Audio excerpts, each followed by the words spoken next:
Mummy તું કોની યાર વાત કરતી હતી? અરે કાકીનો ફોન હતો ને તો ઈ બધી વાત કરતા હતા એટલે હું એની યાર વાત કરતી હતી ને હાંજે આવવાના છે.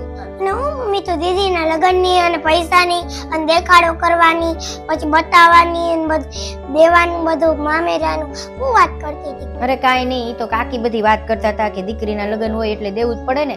મોટા મમ્મીના દીદીના લગ્ન છે એટલે એના મામાએ કેટલું બધું આપ્યું છે એટલે મેં કીધું કે મારે આવતા વર્ષે મારે દીકરીના લગ્ન લેવા છે, તારી બેનના લગ્ન લેવા છે ને તો મેં કીધું હું તારા મામાને વાત કરીશ કે બધી વસ્તુ આપણને આપે.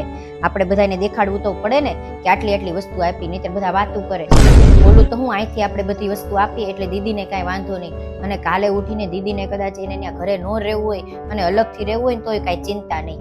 એટલે મેં છે ને આજે વિચાર્યું છે કે મામાને સાંજે ફોન કરીને બોલાવું કાં તો આપણે મામાના ઘરે જઈએ અને જેટલી વસ્તુ આપણે માંગવી છે ને એટલે મામેરામાં જે ભરવાની છે બધી વસ્તુ મૂકવાની છે ને એને કહી દઈએ કે ભાઈ આટલી વસ્તુ મૂકે. હું મમ્મી તોય તે લોકોની જેવું વિચાર લોકો જેવી થઈ ગઈ અને લોકો જેવા વિચાર કરે એવું કાંઈ ન હોય. આપણે જેટલી તાકાત હોય ને એટલું જ આપણે ભરવાનું હોય મામેરામ. એમાં કેમ ન હોય કે આપણે બીજા પાસે લઈ અને આપણે ભરવાનું અને દીકરીને સાસરે જાય તો ન હોય તો સંભળાવે એવું કાંઈ ન હોય. અત્યારે તને મામાની પરિસ્થિતિ ખબર ને, એનો ધંધો હાલતો નથી અને એની પાસે અત્યારે પૈસા નથી અને ખોટા એને ઉધારી ઉપર લેવા પડશે કે લોન લેવી પડશે અને પછી ખોટા ચૂકવવાના થાય ને.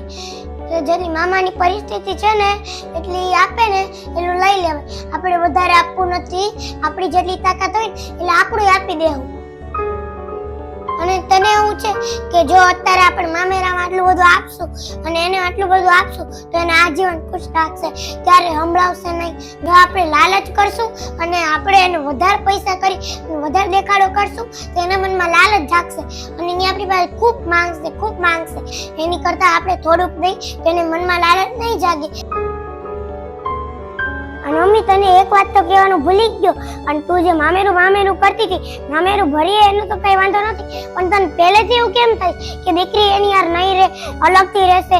એવું તારે વિચારવું તો શું કામ છે? એ દીકરી એની હારે જ રહેશે એમ વિચાર ને, એને કાંઈ નહીં સંભળાવે, એ ખુશ રહેશે. અને મમ્મી તું બેનના મગજમાં એવું પહેલેથી જ ન નાખ કે અલગ રહેવું છે, જુદું રહેવું છે, કે હારે રહેવું જ નથી. જો હારે રહેશે ને તો જ તે પ્રેમથી રહેશે, નહીતર તો બાંધણ થાય, બધું સંભળાવશે. અને બીજી વાર તું એને એવી જ સલાહ આપજે કે ઈ ન્યા જ તે રહે, પાછી કોઈ બી ન આવે.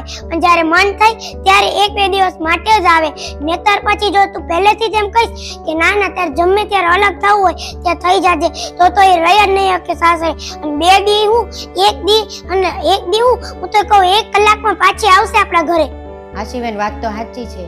દીકરીને ક્યારેય એવી સલાહ ન આપવી જોઈએ કે અમે છીએ, તું ચિંતા કરમાં, અમે તને બધી વસ્તુ આપી છીએ એટલે તારે ભવિષ્યમાં અલગ થવું હોય તો થઈ જાજે. તો એ એવું વિચારીને અત્યારથી જ વહી જશે કે હાલો આપણે તો થોડોક ટાઈમ રહેવાનું જ ને, આપણી પાસે તો બધી વસ્તુ છે જ તે અને આપણા મા બાપ છે જ તે મદદ કરવા માટે, એટલે ભવિષ્યમાં આપણે અલગ જ થવાનું. તો આવી રીતના તો એ સાસરે ક્યારેય નહીં રહી શકે. વાત તો સાચી છે, મારી ભૂલ છે. હાલો હવે હું બેનને છે ને એવી ક્યારેય સલાહ નહીં આપું.